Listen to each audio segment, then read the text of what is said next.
देश आजादी की 75वीं वर्षगांठ मना रहा है और इस अवसर पर आजादी के अमृत महोत्सव के तहत आज से हर घर तिरंगा अभियान की शुरुआत हो गई है। इस अभियान का स्वागत करते हुए आम लोगों ने अपने घरों पर आज से तिरंगा झंडा लगाना शुरू कर दिया है। घरों के दरवाजों और घरों की छतों पर आज लोग झंडे लगाते देखे गए। साथ ही व्यापारिक प्रतिष्ठानों और भवनों जैसी जगहों पर भी लोगों ने तिरंगे फहराए। इसके अलावा चौक चौराहों को भी इस अभियान के तहत तिरंगे से आकर्षक ढंग से सजाया गया है। आम लोगों ने इस अभियान का स्वागत करते हुए कहा कि आजाद भारत में रहने का श्रेय उन स्वतंत्रता सेनानियों को जाता है जिनके बदौलत हमें आजादी मिली है।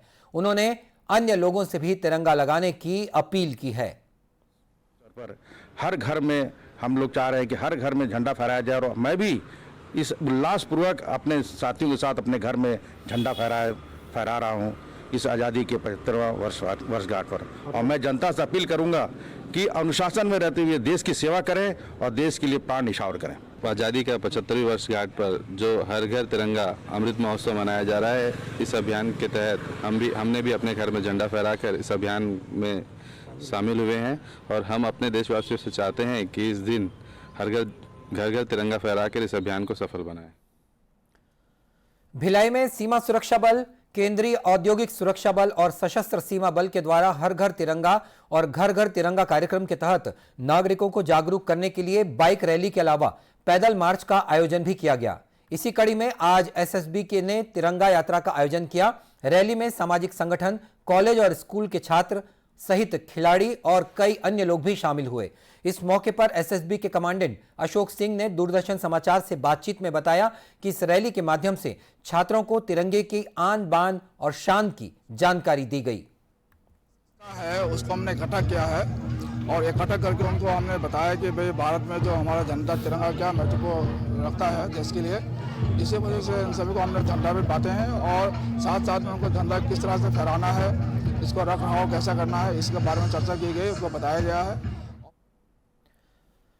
रैली में शामिल छत्तीसगढ़ के अंतर्राष्ट्रीय क्रिकेट खिलाड़ी राजेश चौहान ने कहा कि उन्हें इस आजादी के अमृत महोत्सव के अवसर पर आयोजित हर घर तिरंगा अभियान में शामिल होकर गर्व महसूस हो रहा है। देश आजाद था, फिर मैं हिंदुस्तान के लिए खेला, क्रिकेट खेला मैंने करीब 10 साल। वो एक बड़ा गर्व फील होता था। आज हम इस 75 साल मना रहे हैं जो आज़ादी का अमृत महोत्सव के नाम से। इस पे आज उसका भी एक भागीदार हूँ। आज हम लोग स्कूल के बच्चे और सबके साथ यहाँ पर हैं। तो एक कहीं ना कहीं एक मन में जब भी 200 साल की गुलामी का वर्ड सुनते थे तो बड़ा अजीब सा लगता था कि यार गुलामी। तो आज एक ये हो रहा है कि चलो हम लोग ने कम से कम ये तो मना रहे तो रहे हैं कि भाई हमने गुलामी से हम आज़ाद हुए और इस 200 साल के जो शब्द है उसको हम कहीं ना कहीं थोड़ा बहुत फीका करने की कोशिश कर रहे हैं। राजनांदगांव में जिले के भूतपूर्व सैनिक कल्याण बोर्ड द्वारा हर घर तिरंगा अभियान के तहत बाइक रैली निकाली गई। इस दौरान लोगों से अपने अपने घरों में तिरंगा लहराने की अपील की गई।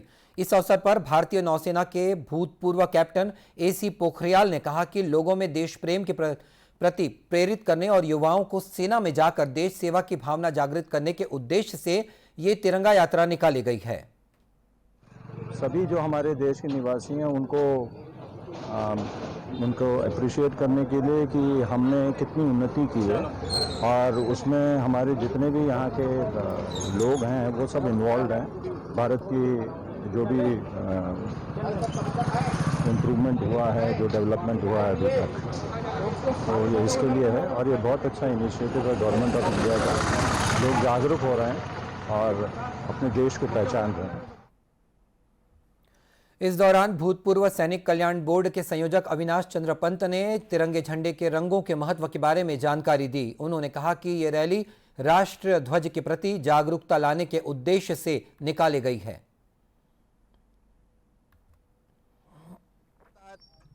इस जिले के, राज्य के लोगों को तिरंगे, राष्ट्रीय ध्वज तिरंगे के प्रति एक सम्मान और गौरव बढ़ाने के लिए यह रैली हमने निकाली है ताकि लोग यह समझ सकें कि राष्ट्रीय ध्वज तिरंगे की कितनी अधिक उपयोगिता है। उल्लेखनीय है कि प्रधानमंत्री नरेंद्र मोदी ने लोगों से आज से 15 अगस्त तक हर घर तिरंगा फहराने का आह्वान किया है।